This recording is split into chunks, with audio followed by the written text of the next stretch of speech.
Society निर्माण होना आणि व्हॅल्यू बेस्ड सोसाइटी निर्माण होना, तो ये उनका कल्पना थी। ऐसे हर एक इंडिविजुअल के जीवन में, चिंतन में, आचरण में परिवर्तन आना ये लंबा रास्ता है, लेकिन ये होना चाहिए। तो इस उन्होंने गांधी जी से चर्चा की, सुभाष चंद्र बोस से चर्चा की, मदन मोहन मालवीय से चर्चा की, वीर सावरकर से चर्चा की, सावरकर के बड़े भाई बाबा सावरकर उनके साथ काम किए। तो सुभाष बाबू ने बोले, कलकत्ता में 2 घंटे खड़े खड़े बात किए थे।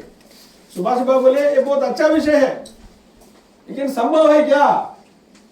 डॉक्टर हेडगेवार जी बोले संभव है नहीं, बाद में देखेंगे, आवश्यक है कि नहीं? हाँ ये आवश्यक है, फिर संभव कराएंगे। ऐसे चला अंत में सुभाष बाबू बोले ये विषय अच्छा है, लेकिन 6 लाख गांव हैं, कितने करोड़ों लोग हैं, प्रत्येक व्यक्ति के जीवन में, आचरण में परिवर्तन आना, प्रामाणिकता से, निस्वार्थ भाव से, अहंकार को अहंकार बनाकर सबके साथ मिलकर राष्ट्र हित में निहित स्वार्थ नहीं रखते हुए काम करना, ऐसे व्यक्ति के जीवन में परिवर्तन आना ही चाहिए। तो सुभाष बाबू बोले यह अत्यंत आवश्यक है, लेकिन मैं आपके साथ नहीं आ सकता हूं। क्यों? तब तक उन्होंने विदेश में जाने का संकल्प किया है। डॉक्टर हेडगेवार जी बोले आप मेरे साथ आने के लिए मैं नहीं आया, आपका आशीर्वाद चाहिए। मैं जो सोच रहा हूं वो ठीक है कि नहीं? बोले ठीक है। फिर सभी बड़े बड़े लोगों ने अन्य अन्य कार्यक्रम में व्यस्त थे।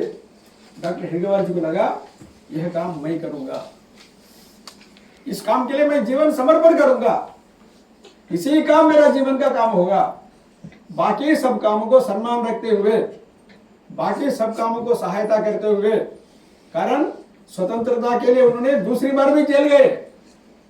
आरएसएस प्रारंभ होने के बाद भी 1932 में फिर से जेल गए उन्होंने 9 महीने, गांधी जी के नेतृत्व में। तो उन्होंने उस समय समाज के लिए एक संदेश दिया है, एक मैसेज क्या है? मैं हिंदू हूं, हिंदू मेरा आइडेंटिटी है, हिंदू एडजेक्टिव है, याद रखिए, हिंदू एडजेक्टिव है, नाउन नहीं है। हिंदू एक कंटेंट है। मैं हिंदू हूं और ये पूरा समाज हिंदू है। और हिंदू जो भी मैकेनिक है, कर्मचारी है, सफाई कर्मचारी है, किसान है, मजदूर है, वेद पंडित, सब मेरे खून के रिश्तेदार है। नगर में है, गांव में है, जनजाति में, सब हमारे खून के रिश्तेदार है, सब भारत माता के संतान है। और हम सब मिलकर, जब जब हिंदू समाज संगठित था, देश वैभव संपन्न था। जब जब हिंदू समाज असंगठित हुआ, ये देश गुलाम हुआ। देश का सम्मान मेरा सम्मान है, देश का अपमान मेरा अपमान है। इस देश को लिए काम करना मेरा कर्तव्य है, दान उपकार नहीं है, त्याग नहीं है, मेरा कर्तव्य है। जैसे परिवार के लिए हर एक व्यक्ति काम करता है कर्तव्य समझकर, वैसे समाज के लिए काम करना परम कर्तव्य है। इन्होंने दिस आइडियोलॉजी उन्होंने देते समय उन्होंने बताया भारतीय संस्कृति के आधार पर यह होगी। अब संस्कृति यानी कि अंग्रेज में कल्चर शब्द है, संस्कृति शब्द के लिए अंग्रेज में कल्चर समानार्थक नहीं है, लेकिन दूसरा शब्द नहीं है। लेकिन भारतीय संस्कृति क्या है? भारतीय संस्कृति बताता है सारे सृष्टि है एक ही तत्व से प्रकटीकरण हुआ। The whole universe is manifestation from same divinity. अब डिविनिटी, कुछ लोगों को भगवान पर विश्वास नहीं है। Same matter, chemistry, as per chemistry matter can be transformed, matter can not be distracted. एक ही पदार्थ से ये प्रकटीकरण हुआ सारे दुनिया, इसलिए दुनिया में एकात्मता है। There is oneness in the society, there is oneness in the entire universe. केवल मानव नहीं है, चराचर सृष्टि में। फिर अपने संस्कृति बोलते हैं जहां डिविनिटी है, जहां भगवत तत्व है, ऐसा मानते हैं। उस भगवान को पहुंचने के लिए देयर आर डिफरेंट वेज, अनेक रास्ताएं हैं, अनेक नाम है।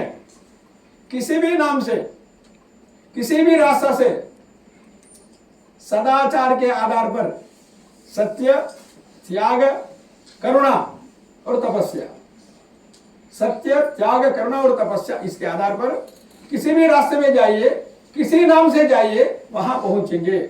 इसे रास्ते के नाम पर झगड़ा नहीं करना। मेरा रास्ता ही श्रेष्ठ है, आपका रास्ता गलत है। मैं भगवान को जिस नाम से पुकारता हूं वही भगवान श्रेष्ठ है, बाकी लोग नरक में जाएंगे, ये गलत है, एंटी ह्यूमैनिटी है, एंटी धर्म है और एंटी कॉन्स्टिट्यूशन है।